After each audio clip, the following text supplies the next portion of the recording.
बोलना चाहेंगे? देखिए, लोकतंत्र का मंदिर है पार्लियामेंट का हाउस, और अगर उसमें किसी सदस्य ने ई सिगरेट का उपयोग किया है तो गलत है। ये अपमान है संविधान निर्माताओं का, संविधान का, लोकतंत्र का। तो ऐसा नहीं होना चाहिए। कोई भी सदस्य है और सब सीनियर सदस्य हैं, तो सदन के अंदर तो कुछ ऐसा नहीं होना चाहिए। इसमें जो अनुराग जी ने कदम उठाया बहुत ही अच्छा कदम है। कम से कम नज़र में आया, आप लोगों की नज़र में आया, स्पीकर साहब की नज़र में आया। अब हो सकता है कि वो सम्मानीय सदस्य आगे ऐसा काम ना करें ई सिगरेट वाला। सर, सौगता रॉय जिनका लिए बताया जा रहा है कि वो अंदर सिगरेट पी रहे थे, उन्होंने बाहर आके ओपन में सिगरेट पी और उन्होंने बाद में बोला भी कि अंदर के लिए तो कोई ऐसा एलिगेशन है नहीं। उनका मतलब वो मानने से मना कर रहे हैं कि मैंने सिगरेट पी, और बाहर आने के लिए वो कह रहे हैं कि ओपन में तो कोई भी सिगरेट पी सकता है। तो आपको लगता है पार्लियामेंट के अंदर प्रेमिसेस में खड़े होकर सिगरेट पीना ठीक है?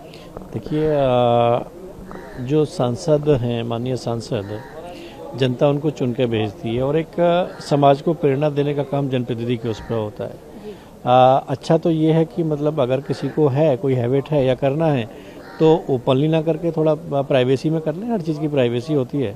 ओपनली तो समाज में भी अच्छा मैसेज नहीं जाता है। अब हो सकता है कि उनके पार्टी का समर्थक, उनका कार्यकर्ता वीडियो बना कर उनका वायरल कर दे, देखो हमारे सांसद जी, तो ये तो उनके लिए भी ठीक नहीं है। बाकी अपनी अपनी सोच है, किसी की सोच को कोई बदल नहीं सकता है। मैं तो यही कहूँगा कि अगर किसी को कुछ वो है तो सब चीज़ों में प्राइवेसी रखनी चाहिए। ममता बनर्जी का कहना है कि दिल्ली से प्रेशर डाला जा रहा है, जो डीएम्स हैं उनको प्रेशराइज किया जा रहा है कि आप जो है नाम काटें। अभी तक 150 करोड़ नाम काटने का जो है प्रेशर आ चुका है। देखिए, जिस तरीके की पश्चिम बंगाल में जिस तरीके का जो ममता जी आरोप लगा रही हैं, दिल्ली से तो ये भी कहा जाता है कि इस केंद्र सरकार की योजनाओं को धरातल पर लेके जाओ, सांसदों की सांसद निधि को नीचे तक लेके जाओ, दिशा की बैठक करो। तो अगर किसी के उससे अगर डीएम वो कर रहे होते तो क्या वो सब चीज़ें नहीं होती क्या? लेकिन ममता जी इस तरीके के आरोप लगा रही है, कहीं ना कहीं मुझे लगता है कि जो फर्जी रूप से वोटर उनके थे, उनकी वोटें हटाने का काम चुनाव आयोग के अंतर्गत वोट पुनरीक्षण में किया जा रहा है। तो लगता है कि उनको लग रहा है कि मेरी वोटें कट रही हैं तो मेरे विधायक हारेंगे तो मेरी कुर्सी जाएगी। देखिए, राहुल गांधी जी को एक बात को समझना चाहिए। ये मुद्दा उन्होंने लोकसभा में उठाया है as a leader of opposition, अच्छी बात है, लेकिन बिजनेस एडवाइजरी कमेटी में ये मुद्दा लाना पड़ेगा और उसके बाद ऑनरेबल स्पीकर सभी दलों के साथ विचार विमर्श करके इस मामले को लोकसभा में उठाने की अनुमति दे सकते हैं। तो ये मामला उनको बिजनेस एडवाइजरी कमेटी में जरूर उठाना चाहिए, या उनकी पार्टी के जो लोग बिजनेस एडवाइजरी कमेटी को रिप्रेजेंट करते हैं, तो ये विषय वहां उठाने की आवश्यकता है। मुद्दा अच्छा है। जहां तक दिल्ली बहुत ज्यादा प्रदूषित हो गई है, मैं दिल्ली विधानसभा में पार्लियामेंट का मेंबर बनने से पहले लीडर ऑफ अपोजिशन था। मैं हमेशा अरविंद केजरीवाल जी से कहता रहा कि देखिए, मोदी जी की सरकार प्रदूषण को कम करने के लिए दिल्ली को इलेक्ट्रिक बसें देना चाहती है, लेकिन उन्होंने इलेक्ट्रिक बसें नहीं ली। मोदी जी की सरकार ने लगभग 2000 इलेक्ट्रिक बसें प्रदूषण को कम करने के लिए दिल्ली सरकार को दी। जब से दिल्ली में भाजपा की सरकार श्रीमती रेखा गुप्ता के नेतृत्व में बनी है, हजारों इलेक्ट्रिक बसें सड़कों पर उतारी गई है, सड़कों की ठीक से साफ सफाई हो रही है।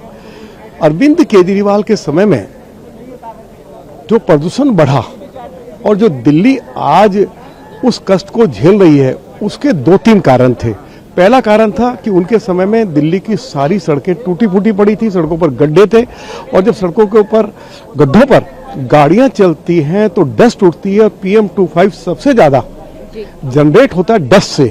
तो अब श्रीमती रेखा गुप्ता की सरकार गड्ढों को भी भर रही है, सड़कों को डेंस कारपेट किया जा रहा है, सड़कों पर पानी का छिड़काव हो रहा है, पेड़ पौधों के ऊपर पानी का छिड़काव हो रहा है, इलेक्ट्रिक बसें उतारी जा रही हैं। और जो तीसरा जो मुख्य कारण है, वो कारण है कि सबसे ज्यादा दिल्ली प्रदूषित होती है पेट्रोल और डीजल की गाड़ियों से। तो सरकार ने ये निर्णय लिया है कि आने वाले समय में हम लगभग 13,000 इलेक्ट्रिक बसें दिल्ली की सड़कों पर उतारेंगे। हमारा ट्रांसपोर्ट सिस्टम जो अरविंद केजरीवाल के शासन में पूरी तरह कोलैप्स हो गया था, अब श्रीमती रेखा गुप्ता जी की सरकार, केंद्र सरकार के सहयोग से, मोदी जी के सहयोग से दिल्ली में जो हजारों इलेक्ट्रिक बसें जमीन पर उतारी हैं, सड़कों पर उतारी हैं, उससे स्थिति बेहतर हो रही है। और जब 13,000 इलेक्ट्रिक बसें दिल्ली की सड़कों पर अगले 2 साल के अंदर आ जाएंगी तो लोग जो है अपना निजी वाहन छोड़कर पब्लिक ट्रांसपोर्ट का इस्तेमाल करेंगे और दिल्ली में स्थिति बेहतर हो सकेगी। अरविंद केजरीवाल को हमारी ये भी सलाह है, राहुल जी को भी उनको सलाह देनी चाहिए कि देखिए पंजाब में लगातार पराली की घटनाएं बढ़ी हैं, पराली जलाने की, तो कम से कम उनको यह प्रयास नहीं करना चाहिए। अपने किसानों को वो उकसा रहे हैं कि ज़्यादा से ज़्यादा पराली जलाइए जिससे कि दिल्ली ज़्यादा से ज़्यादा प्रदूषित हो और दिल्ली में जो नई भाजपा की सरकार आई है उसको बदनामी झेलनी पड़े। तो हमें इस तरह की जो घटिया राजनीति करने से बाज आना चाहिए। तो दिल्ली के अंदर श्रीमती रेखा गुप्ता की सरकार प्रधानमंत्री जी के मार्गदर्शन में, गृह मंत्री जी के मार्गदर्शन में प्रदूषण का स्तर कैसे कम किया जाए उसके लिए उन्होंने अनेक प्रयास किए हैं और इस पर यदि चर्चा होगी तो मेरे जैसे मेंबर को खुशी होगी, चर्चा जरूर होनी चाहिए।